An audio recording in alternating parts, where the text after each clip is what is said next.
السلام علیکم۔ آج کی ویڈیو میں بات کروں گا theories of motivation. Theories of motivation پہ بات کرنے سے پہلے ہم سمجھ لیں کہ موٹیویشن کیا ہے۔ موٹیویشن ایک آپ ایسی انرجی ہے جو کہ آپ کو موو کرتی ہے، آپ کو چلاتی ہے۔ یہ آپ کے اندر موجود ایک انرجی ہے جو آپ کو موو کرتی ہے۔ اب یہ انرجی مختلف جو سائیکالوجسٹ ہیں انہوں نے مختلف اس میں تھیوریز دی ہیں۔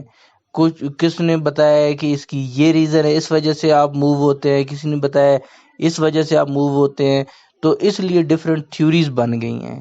ٹھیک ہے، کوئی ایک متفق کسی ایک چیز کوئی چیز نہیں ہے کہ یہ چیز ہے آپ اس لیے موٹیویٹ ہوتے ہیں، اس لیے آپ موو ہوتے ہیں، اس لیے آپ آگے چلتے ہیں۔ تو ڈفرینٹ تھیوریز اس لیے بنی ہیں کہ مختلف لوگوں کے مختلف خیالات ہیں، تو ہم سب کو ایک ایک کر کے سمجھتے ہیں۔ موٹیویشن کو ہم سمجھ لیے کہ یہ آپ کی ایک انرجی ہے، یہ انرجی آپ کو آگے چلاتی ہے۔ تو چلیں ہم بات کرتے ہیں تھیوریز آف موٹیویشن پہ۔ سب سے پہلے بات کرتے ہیں انسٹنکٹ تھیوری۔ تو ہم ہر ایک تھیوری کا ایک کنسیپٹ بنائیں گے، کنسیپٹ کلیئر کریں گے، ہمیں اتنا آئیڈیا ہو کہ موٹیویشن کیا ہے، موٹیویشن کی تھیوریز کون کون سی ہیں اور ہر ایک تھیوری کیا کہتی ہے۔ انسٹنکٹ تھیوری، تو انسٹنکٹ تھیوری یہ کہتی ہے کہ ہمارے اندر ایک بایولوجیکل پروگرامنگ ہے، یہ بایولوجیکل پروگرامنگ ہمیں آگے چلاتی ہے، ہمیں موٹیویٹ کرتی ہے۔ تو ان لوگوں کا کہنے کا مطلب یہ ہے کہ ہم جو بھی موٹیویٹ ہوتے ہیں یہ اس لیے ہوتے ہیں کہ یہ ہمارے اندر ایک بایولوجیکل سیٹ اپ رکھ دیا گیا ہے، تو وہ آٹومیٹیکلی پروسیس ہوگا اور آپ موٹیویٹ ہو جائیں گے، تو اس لیے اس کو انسٹنکٹ تھیوری کہتے ہیں۔ اب بات کرتے ہیں ڈرائیو تھیوری کی۔ ڈرائیو تھیوری یہ کہتی ہے کہ ہمارا جو بیہیویئر موٹیویٹ ہوتا ہے وہ کسی ڈیزائر کی وجہ سے ہوتا ہے، کسی نیڈ کی وجہ سے ہوتا ہے۔ اس کو ڈیزائر کو فلفل کرنے کے لیے اس کے اندر انسان کے اندر ایک انٹرنل جو ہے ٹینشن بلڈ ہو چکی ہوتی ہے۔ اب اس ٹینشن کو ختم کرنے کے لیے، اس ڈیزائر کو فلفل کرنے کے لیے وہ کام کرتا ہے۔ فار ایگزامپل، چونکہ اس کے اندر ٹینشن ہے، اس کی ڈیزائر ہے، انسان کو بھوک لگی ہوئی ہے، ٹھیک ہے، تو اب ایک اس کے اندر ٹینشن ڈیولپ ہو چکی ہے، ٹھیک ہے۔ اب اس ٹینشن کو، اس ڈیزائر کو فلفل کرنے کے لیے وہ جو موٹیویٹ ہوگا، بیہیویئر اس کا موٹیویٹ ہوگا کہ وہ کھانے کی طرف جائے، تو یہ جو بھوک ہے وہ اس کو موٹیویٹ کر رہی ہے بیہیویئر کی طرف۔ بیہیویئر ہے اس کا کھانا کھانا۔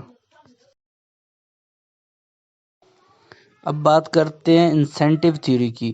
انسینٹیو تھیوری یہ کہتی ہے کہ ہم جو بھی کام کرتے ہیں، ہمارا جو بیہیویئر موٹیویٹ ہوتا ہے وہ اس لیے ہوتا ہے کہ اس کو ایکسٹرنل ریوارڈز چاہیے ہوتے ہیں، سچ ایز منی، ریکگنیشن۔